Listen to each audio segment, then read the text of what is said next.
د LLC یا لیمیټډ لایبیلیټي کمپنی په اړه به مو ډیر ځله اورېدلی اوسي. اوس وختونو کې د شاګردانو لپاره د LLC یا لیمیټډ لایبیلیټي کمپنی یو سردرد یا سرخوږی جوړ شوی. یعنی هدف دا چې کوم امازون سیلران چې LLC یا لیمیټډ لایبیلیټي کمپنی لري هغه $800 په د LLC باندې ورکړي، ویب سایټ هم ورسره را جوړ کړي، ولې هیڅ داسې یو سورس یا منبع نشي پیدا کولی ترڅو د هغوی څخه پروډکټونه واخلي او د هغوی په پروډکټونو کې دوی ته په کافي اندازه باندې ګټه پاتې شي یا ور باندې پروډکټ خرڅ کړي. او کوم امازون سیلران چې LLC نه لري هغه د فکر کې دي چې زه LLC یا لیمیټډ لایبیلیټي کمپنی نه لرم ځکه زه یو ښایسته سورس یا منبع نشم پیدا کولی. نو راځو په دې ویډیو کې ور باندې خبرې کوو چې LLC دا څه شی، ولې موږ $800 LLC باندې ولګو د دې په ځای باندې چې د پرایویټ لیبل په PPC باندې مصرف کړو، او آیا امازون سیلر سنټرل خپل LLC ته ضرورت لري یا خیر؟ راځو په دې ویډیو کې ور باندې خبرې کوو. What is a limited liability company? It's an organization allowed by your state law that gives you the benefit of limited liability, so you can't personally be sued as an owner, as long as you follow the rules under the LLC law in your state. In order to have a limited liability company, you have to actually have an LLC registered in a state. It requires registration. Once you have that registration in place, it does have to be maintained. Usually you have to do an annual filing to renew it. Now, if you miss that annual filing, many states have a safe harbor where you can file and pay a fee, and it reactivates the company as though it had never lost its LLC status or it had never been terminated. LLC یا لیمیټډ لایبیلیټي کمپنی چې د خپل امازون سیلر سنټر په هیڅ صورت ورته ضرورت نه لري. که تاسو چیرته هولسیل کوئ، که اربیټراج کوئ، که پرایویټ لیبل کوئ، حتی ډراپ شپینګ پورې هم امازون سیلر سنټرل په هیڅ صورت باندې ضرورت LLC ته نه لري او نه هم د دوی له ریکوایرمنټ څخه دی. LLC ځینې وخت چې موږ برانډونو سره په اړیکه کېږو شاید هغه زموږ څخه دا وغواړي چې تاسو زموږ دغه 2000-5000 یونټه زموږ څخه رانیسئ، نو تاسو د دې فعالیت جوازنامه د فعالیت څه لرئ که نه لرئ. که ولرئ ډېر ښه، که ونه لرئ هېڅ خبره نشته. دا اوس دا نه شو، ځینې کسان تاسو دا معرفي کوي چې که تاسو LLC چېرته ولرئ نو برانډ به در باندې پروډکټ خرڅ کړي، اما که ونه لرئ په هېڅ صورت باندې پروډکټ نه خرڅوي. نه خیر، د برانډ لپاره معیار LLC نشي کېدلی. لوی برانډونه چې دي هغوی ډېر زیات ویریږي، په هر چا باندې پروډکټ نه خرڅوي او نه هم LLC ورته معیار کېدلی شي. هغوی عرضه، تقاضا هر څه په نظر کې نیسي، په اساس د عرضه او تقاضا باندې پروډکټونه بازار ته عرضه کوي.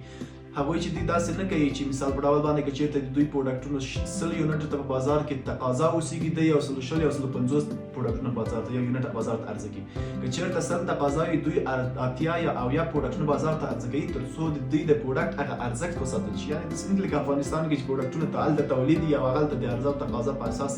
هغه ته نه کتل کېږي او پروډکټونه بازار ته عرضه کېږي. نو دلته LLC یا لیمیټډ لایبیلیټي کمپني چې دی نه د برانډ لپاره، نه د هولسیلر او نه ډسټریبیوټر لپاره معیار دی.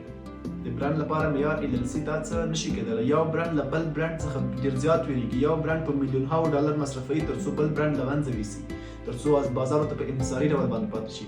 نو دلته چې دی LLC د یو برانډ لپاره معیار نشي کېدلی او هېڅکله دا اشتباه تاسې مه کوئ چې تاسو ووایئ که چېرته زه LLC یا ویب سایټ یا څه ولرم نو ما باندې به برانډ پروډکټ خرڅوي. کوم برانډ چې په تا باندې پروډکټ خرڅوي هغه پرته له LLC هم خرڅوي، پرته له LTD ویب سایټ او د شیانو باندې هم خرڅوي.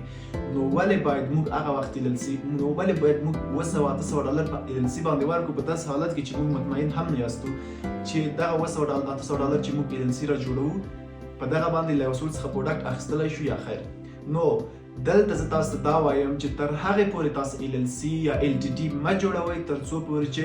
تاسو یو داسې سورس نه پیدا کړی چې د هغوی په پروډکټونو کې تاسو ته په پوره ډول باندې ګټه پاتې شي. تر هغې پورې تاسو ویب سایټ او LLC مه جوړوئ تر څو چې تاسو ولیدل چې دوی په پروډکټونو کې په ښایسته ډول باندې ګټه پاتې کېږي او تاسو د دې ګټې څخه راضي یاستئ.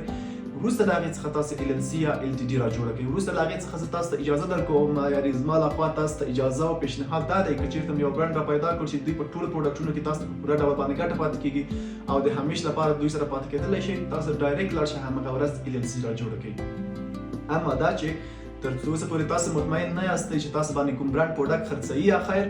ولې تاسو ورته LLC را جوړوئ، دغه پیسې تاسو بې ځایه مصرفوئ، دغه $800 یا 300 نور چې البته ویب سایټ یا 500 باندې نور ویب سایټ را جوړوئ، دغه $1.5 تاسو په پرایویټ لیبل PPC باندې مصرف کړئ، تاسو به خپل ځان لپاره په خپله باندې کار وکړئ. یعنی هدف دلته دا دی چې ولې باید موږ LLC یا LTD یا ویب سایټ را جوړ کړو د بل چا پروډکټ خرڅولو لپاره، ولې د خپل پروډکټ لپاره په خپله باندې کار نه کوو. زه تاسو ته دا وایم، زه نه وایم چې تاسو LLC مه را جوړوئ، زه تاسو ته وایم هغه وخت تاسو LLC را جوړه کړئ کله چې د یو سورس یا منبع را پیدا کړ چې د هغوی په پروډکټونو کې تاسو ته په کافي اندازه باندې ګټه پاتې کېږي او که چیرته د داسې سورس نه پیدا کړی او په تا باندې پیسې زیاتې وسیږي نو تاسو ته پکار دی چې دغه 200 یا $1000 چې دی په پرایویټ لیبل پروډکټ رالیست کړي او PPC ور باندې رن کړي خپل پروډکټ به مدونه ټاپ ته راشي چې په ورځ کې وسل یو نیم سر باندې خرڅيږي نو دلته د خپل برند لپاره په خپل باندې کار وکړي د دې په ځای باندې چې تاسو په LLC باندې پیسې مصرف کړئ استفاده ترې ونه شئ کولای دل سر د شي او د امازون هر څه ته شاکړئ نو زما پیشنهاد دا چې ډېر کسان زموږ سره پاتې کېږي او همدغه مشکل زموږ سره شریکوي چې LLC یا لیمیټډ لایبیلیټي کمپنۍ مې راجوړه کړه او استفاده مې ترې ونه شو کولی دومره مې مصرف وکړو دومره زه تاسو ته وایم تر هغې LLC یا لیمیټډ لایبیلیټي کمپنۍ یا ویبسایټ مه راجوړوئ تر څو چې تاسو یو سورس نه وي را پیدا کړی چې د هغې په سورس پروډکټونو کې تاسو په پوره ډول باندې ګټه پاتې شي او همداسې د دوی په پروډکټونو کې پوره ډول باندې ګټه او مست ریکوایر یو LLC وي وروسته له هغې څخه لاړ شئ تاسو ورته LLC راجوړه کړئ اما که داسې نه اوسېږي نو تاسو د خپلې پیسې په دې باندې مه مصرفوئ او لاړ شئ تاسې په PPC باندې خپلې پیسې مصرف کړئ او خپل پروډکټونه په امازون کې ټاپ ته راولئ د خپل ځان لپاره په خپله باندې کار وکړئ نه دا چې پیسې هم تاسې مصرف کړئ او بل لپاره کار کوئ